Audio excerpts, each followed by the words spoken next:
Hoje a gente vai dar continuidade, então, nesse grande estudo que a gente está fazendo aí sobre o Ministério de Música. A gente já tem visto aí nas últimas aulas com o pastor Rafa um pouquinho sobre o papel do Ministério de Música, o que o Ministério de Música faz. O Nick falou na última aula a respeito do poder da nossa voz, aquilo que a nossa declaração pode fazer. E hoje eu quero tocar num assunto que vai tratar especificamente a respeito do efeito que o nosso ministério pode ter na vida das outras pessoas, e que não só que o nosso ministério pode ter, mas do efeito que ele deve ter.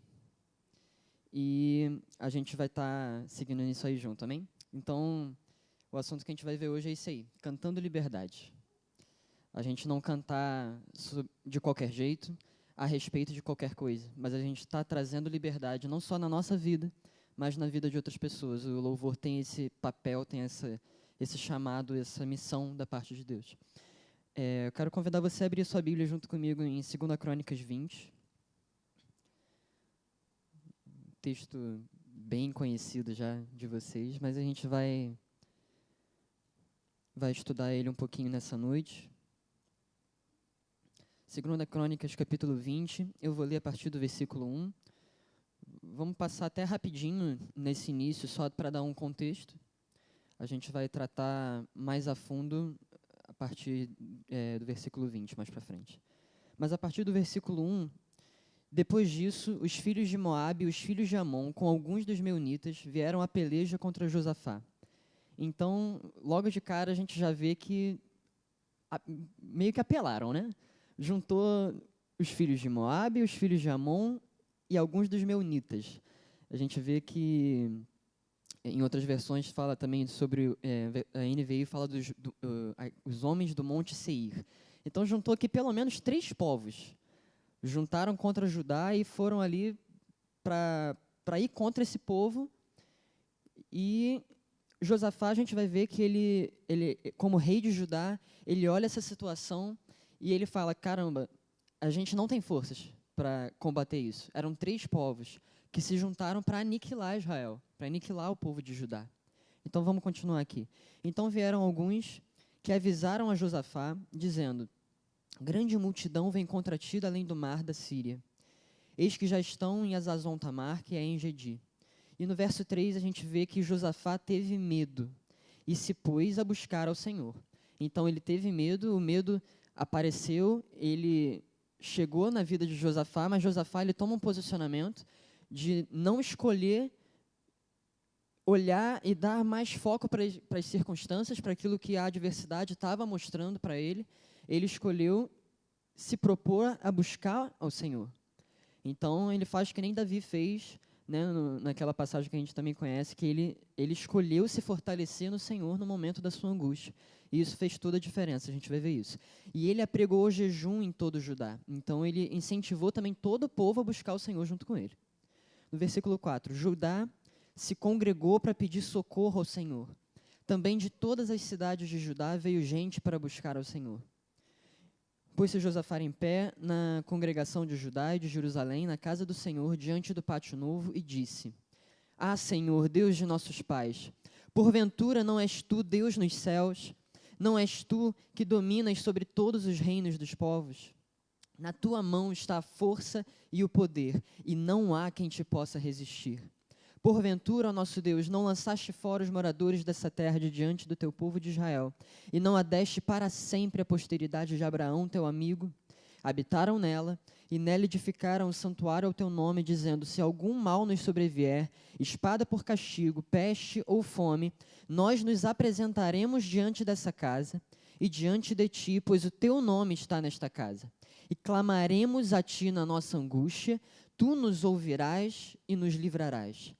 Agora, pois, eis que os filhos de Amon e de Moabe, e os do monte Seir, cujas terras não permitiste a Israel invadir quando vinham da terra do Egito, mas deles se desviaram e não os destruíram, eis que nos dão o pago, vindo para nos lançar fora da tua possessão, que você nos deu em herança. Ah, nosso Deus, acaso não executarás tu o teu julgamento contra eles?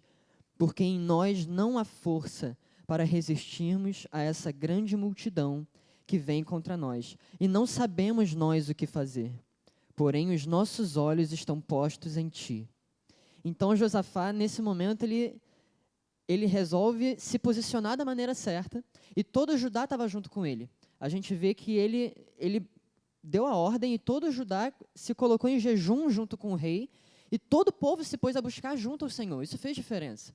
O povo todo se uniu para falar, cara, está vindo uma adversidade aí, está vindo um gigante, estão vindo 3 povos contra a gente, e a gente não dá conta disso. Josafá, ele, no meio dessa oração, ele reconhece isso, ele fala, Senhor, em nós não há força para combater esses povos, em nós não há força para vencer essa batalha, mas os nossos olhos estão postos em ti.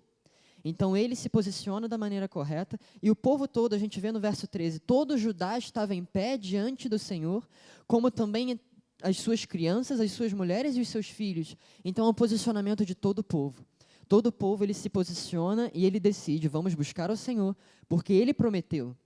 E Josafá, ele lembra ao povo nesse momento que Deus prometeu aquela terra por herança, e ele prometeu, olha só, vocês vão conquistar, vocês vão possuir essa terra. E ele lembra até mesmo o próprio Deus, Senhor, você falou isso, então você vai cumprir. Então, no verso 12, a gente viu isso aí, que aí na NVI eu peguei ele falando, essa versão eu achei ela melhor, que ele fala, ó nosso Deus, não irás tu julgá-los, pois não temos força para enfrentar esse exército imenso que vem nos atacar. Não sabemos o que fazer, mas os nossos olhos se voltam para ti. Então ele se posiciona da maneira correta. Ele toma o posicionamento correto, ele reconhece que no seu natural ele não teria força para combater esse exército imenso. E a partir do versículo 14, a gente vê a resposta de Deus a esse posicionamento e a solução que Deus dá para essa situação que aos olhos naturais não tinha solução, mas o nosso Deus sempre tem a solução, aliás, ele é a solução. Então vamos ler junto aí no verso 14. Então veio o Espírito do Senhor no meio da congregação sobre Jaaziel, filho de Zacarias, filho de Benaia, filho de Jeiel, filho de Matanias, levita dos filhos de Asaf. Deu aí a ascendência toda do menino. No verso 15, disse, dai ouvidos todo Judá, e vós, moradores de Jerusalém, e tu, ó rei Josafá, ao que vos diz o Senhor. Não temais, nem vos assusteis por causa dessa grande multidão, pois a guerra não é de vocês, mas pertence ao Senhor. Amanhã vocês vão descer contra eles, eis que sobem pela ladeira de Ziz, vão encontrá-los no fim do vale, defronte do deserto de Jeruel. Nesse encontro, vocês não terão que lutar.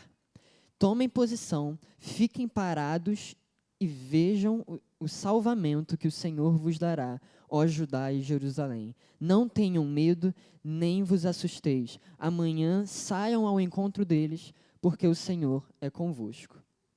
Então Josafá se prostrou com o rosto em terra, e todo Judá e os moradores de Jerusalém também se prostraram perante o Senhor e o adoraram.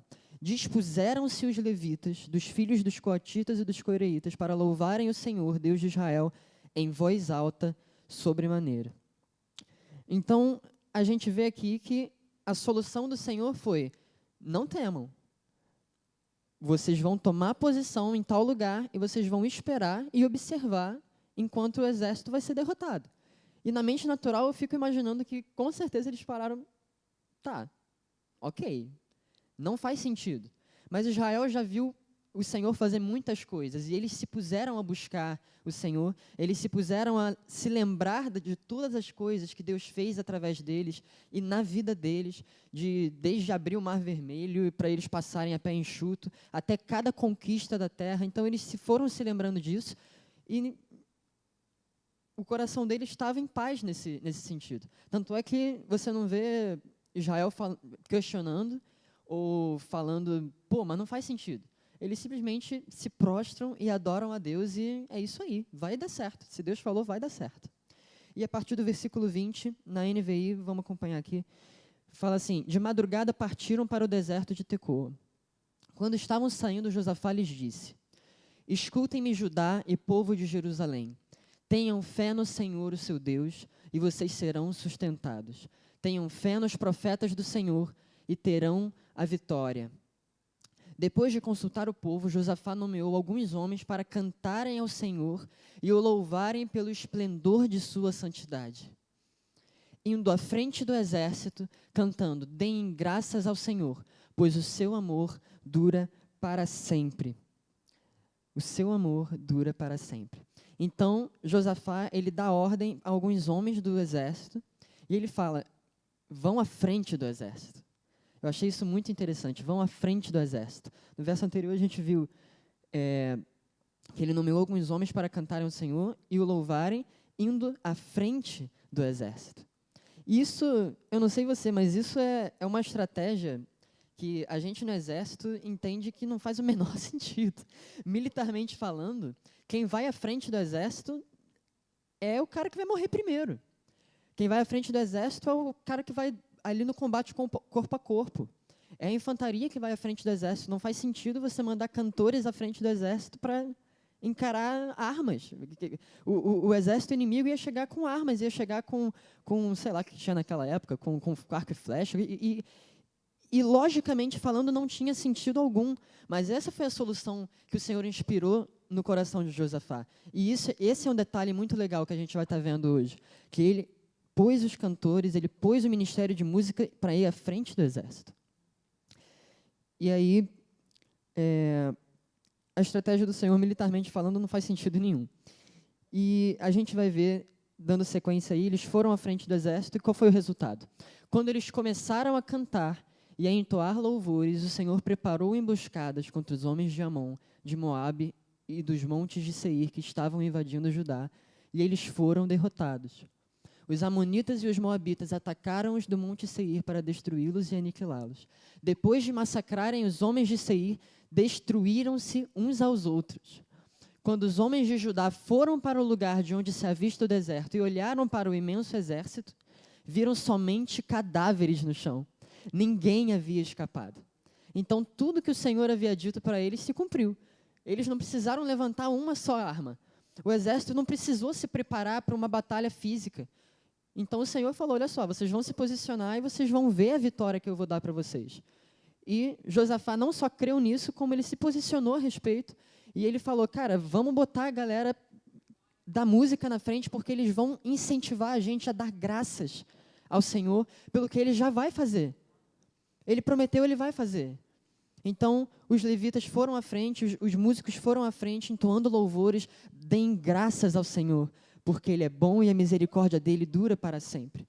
E isso fez toda a diferença. A gente vê que eles, quando chegaram no local onde se avista o exército, já não tinha mais nada. Os povos se destruíram uns aos outros.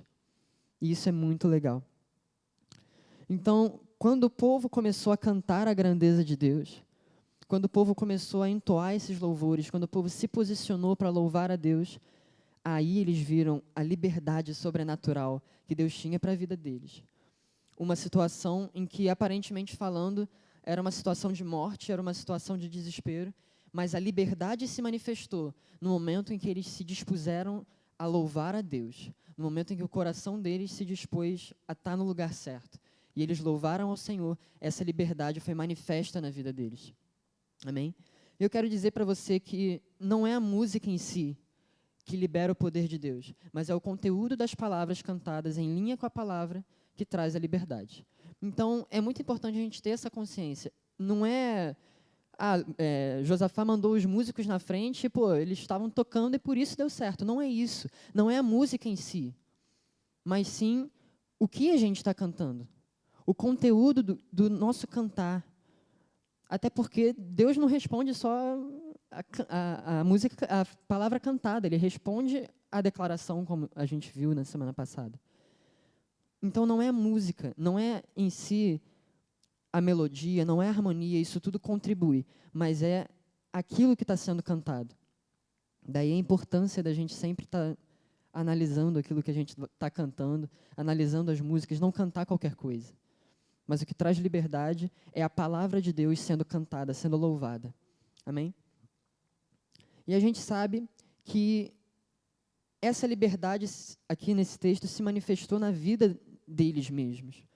O povo recebeu essa liberdade quando ele resolveu cantar. Então a gente vê que a música cantada, de acordo com a palavra de Deus, ela traz liberdade na nossa vida. ela traz essa liberdade na nossa vida.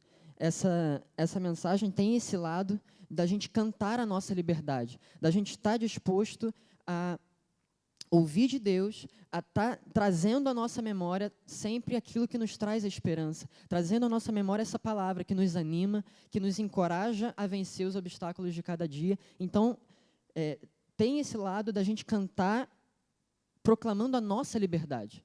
Afinal, Jesus já nos libertou, nós já não somos mais cativos das trevas, e a gente sabe disso, e a música serve para nos lembrar disso. A gente lembra lá em Colossenses.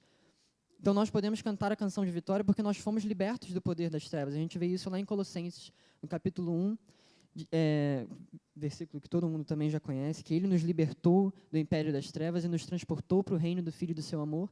Então, a gente sabe disso. A gente pode cantar essa canção de vitória porque nós já fomos libertos.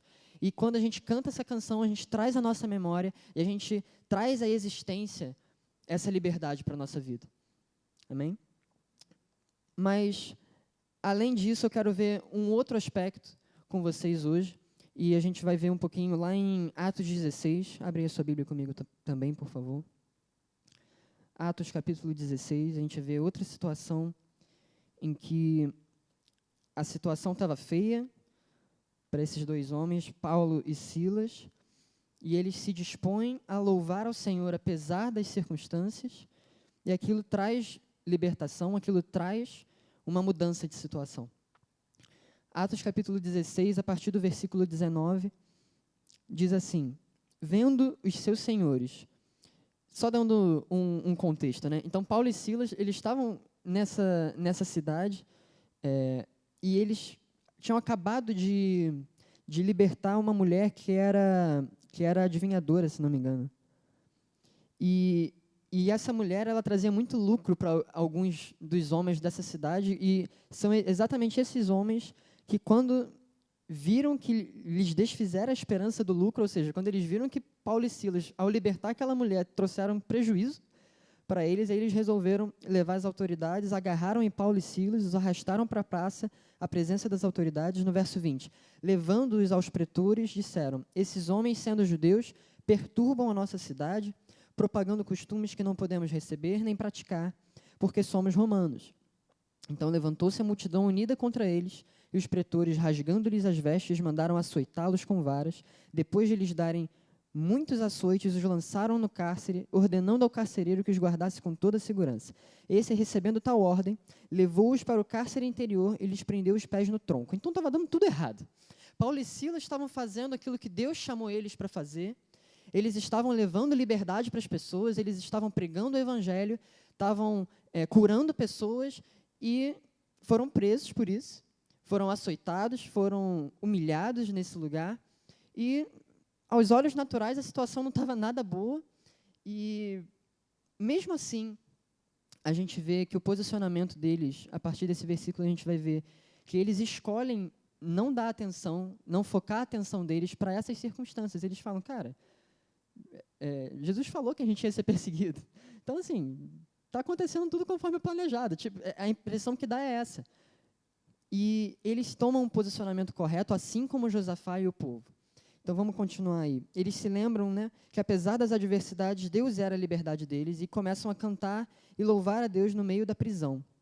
No verso 25, por volta da meia-noite, Paulo e Silas oravam e cantavam louvores a Deus, e os demais companheiros de prisão escutavam. Isso aqui é muito legal, pessoal.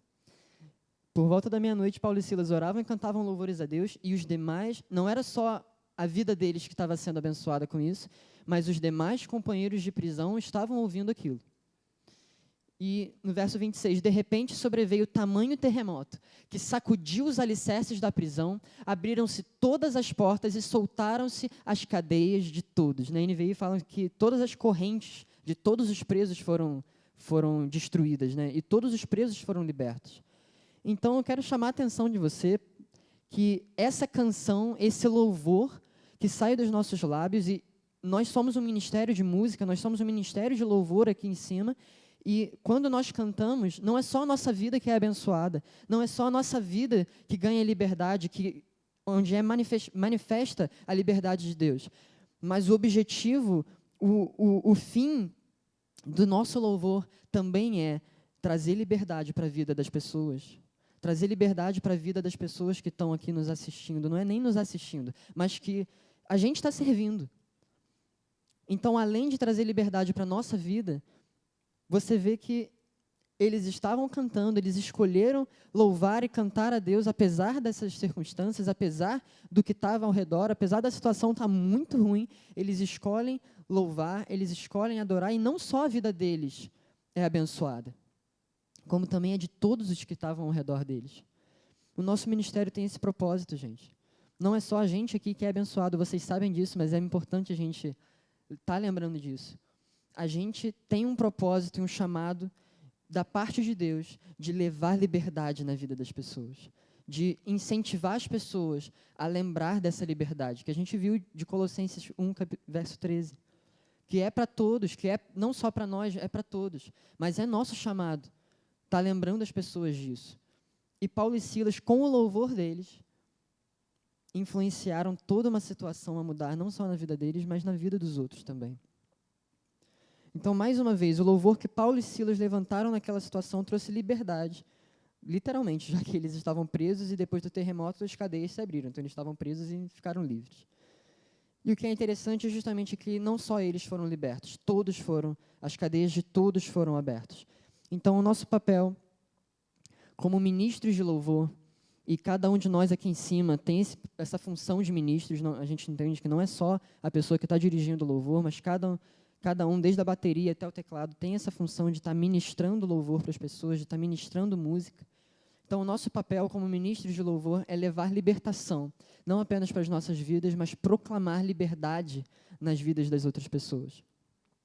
Jesus mesmo, nos primeiros momentos do ministério dele, ele declara isso, lendo o texto de Isaías 61, e ele fala: o Espírito de Deus me ungiu para proclamar liberdade aos oprimidos.